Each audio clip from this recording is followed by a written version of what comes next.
I just don't know what it is more I can say. I've written on this, I call it the CX report. How do you say it? What? CX. CIX. Okay, anyway. This report, I've written on it, I think for about 1.5 years now. And I really think I picked it up from the work of BLF, you know.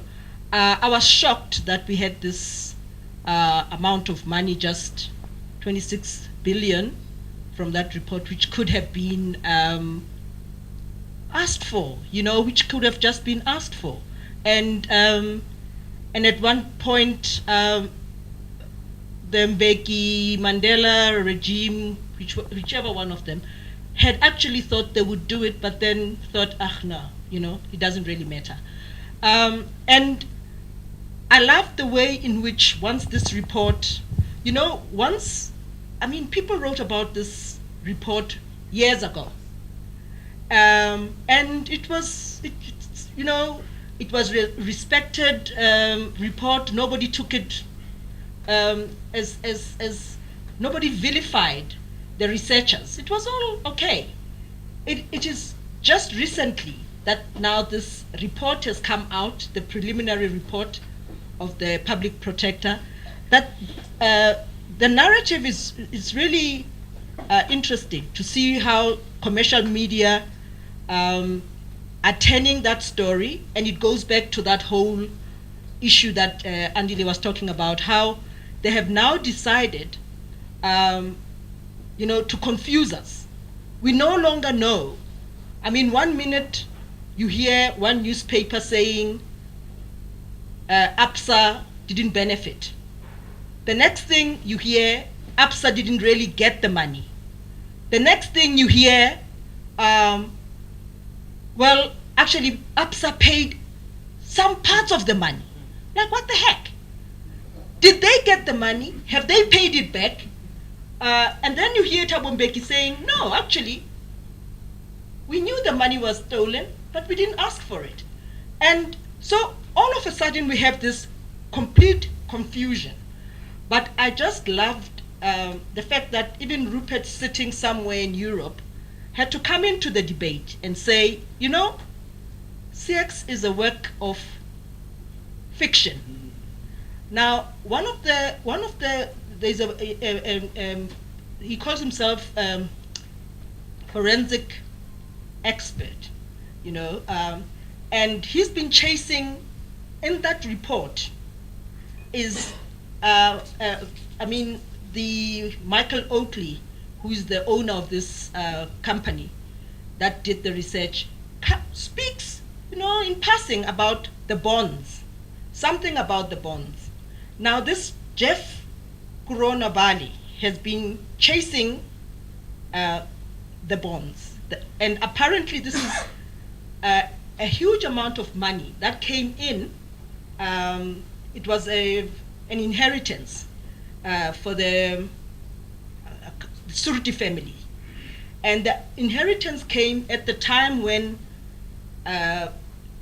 Butlers was buying APSA, and in that, a lot of money was also stolen.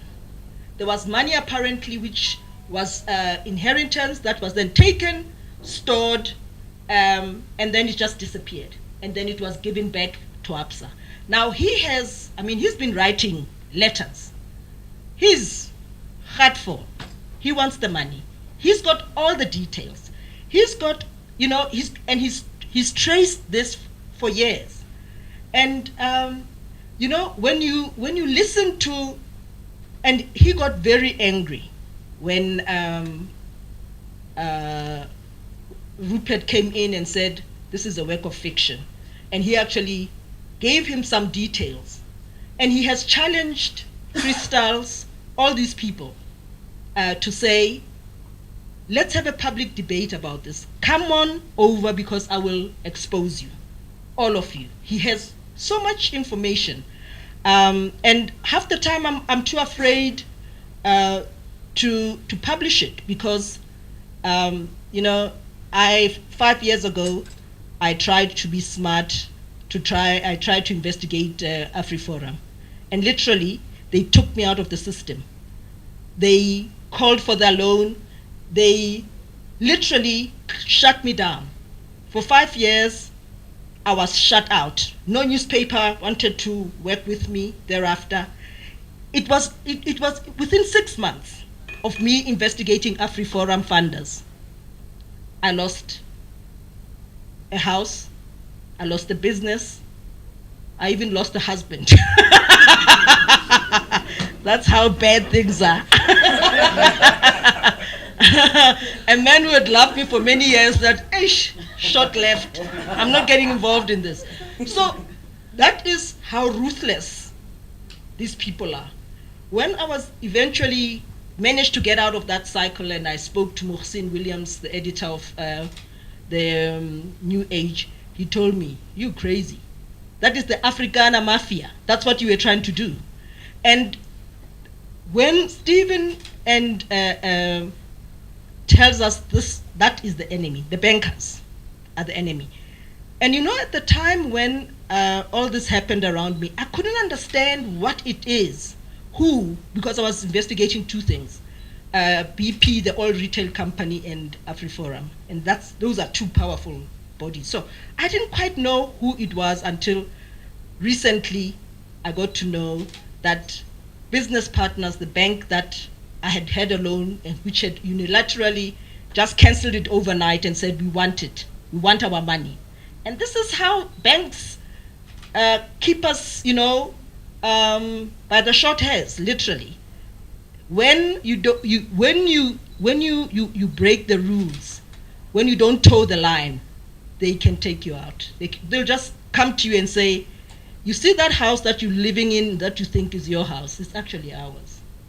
We want it. And they press a button, you're out of the system. So this is the magnitude. And when Stephen talks about how people died, have been killed, this is how ruthless these people are.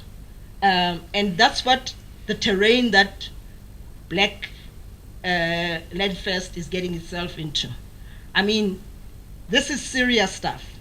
But just going back to the ABSA issue and how, I've spoken to the South African representative of, I call it CX. CX is good. And they're adamant. They are adamant. They actually approached the South African government. They were doing their own business. They work around the world and they find information about this one. They work for governments, people who want to know what money is and who's where. That's what they do. So in their workings, when they were dealing with the toll gate issue, they then bumped into the ABSA issue, and they knew they could get this 3.2 billion rand. They could recover it. It was just sitting there. And they came, they showed it to Thabo Mbeki to say, this is what we can do. They worked, they say they even worked with the Heath Commission. They helped Heath come up with his findings, which was that the 3.2 billion is there. It has to be asked for. But there was so much pressure, they believe that the one person who stopped them, who stopped the money from being returned, is former President Nelson Mandela. They absolutely said, they've written it to me, they've given it to me, plain.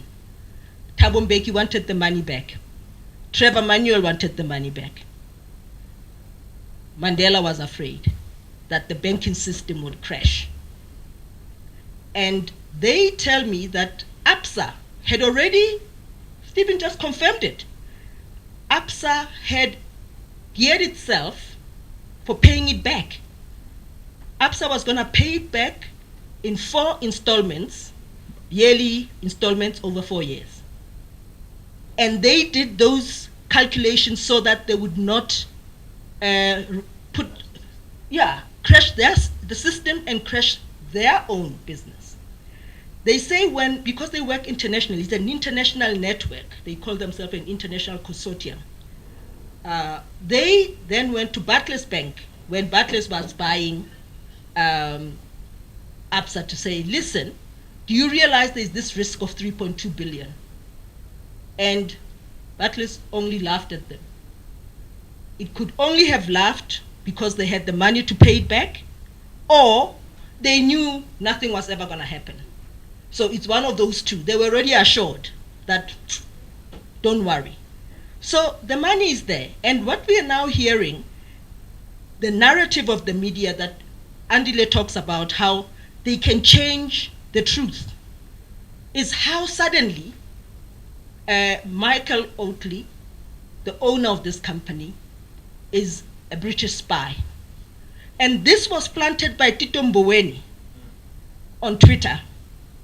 Instead, I've just looked at how the narrative is now back at the black man.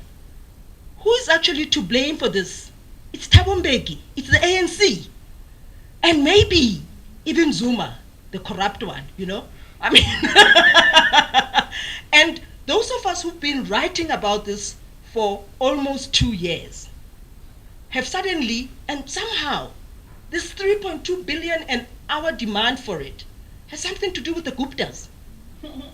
I'm still trying to connect the dots. Like the Guptas from 1990, when was this money stolen? 87 or whatever, 85. I mean, how do they come in?